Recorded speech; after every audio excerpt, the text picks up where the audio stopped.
Today we read from the book of Proverbs, chapter 26, verse 12 to the end.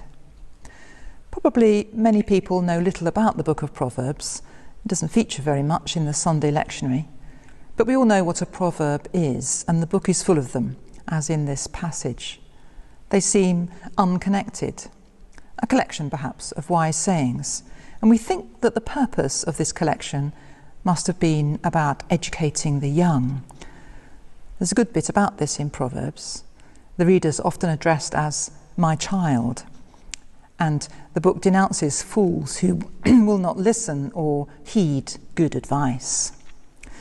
These are principles by which to live, guidance about making decisions, advice and warnings about life, from the experienced to the less experienced. The evils of laziness are much criticised here, along with warnings about false speech, boasting, vanity, and the very real dangers of gossip and rumour. Today is the first day of September, which literally means 7th month, although of course now it's the 9th month. The name dates back to the previous calendar, the Julian calendar, which was changed in 1752 to the Gregorian calendar, a more accurate one. In the process of that transition, 11 days were struck out of the month of September to bring one into line with the other. And this caused some consternation among those who didn't understand why. There were protests in the streets, apparently, with people demanding that those 11 days be restored to their lifespan. September signals for us the start of school and college terms, a time of new beginnings and a focus on educating the young. I used to love all the new things at the beginning of this term. New uniform, new books, new pens and pencils, although it wasn't very long before everything became quite battered and much used. Perhaps ironically, in nature, September is a time of endings in this part of the world, as leaves change colour and begin to fall, and summer turns to autumn. Beginnings and endings, death and life, how close they are. The cycle of nature constantly brings life out of death.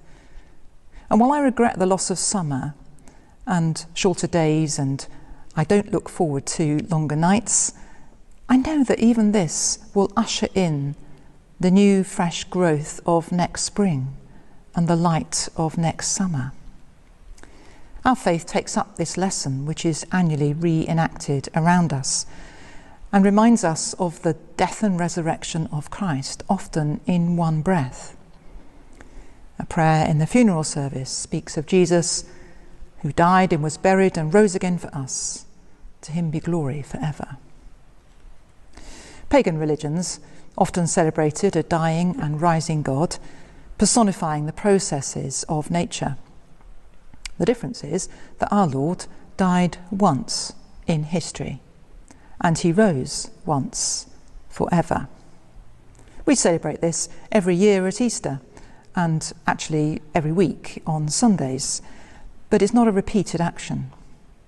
He died once for all, as Hebrews repeatedly asserts, and then he sat down at the right hand of the Father, a figurative way of emphasising that his task was finished, completely over and finished.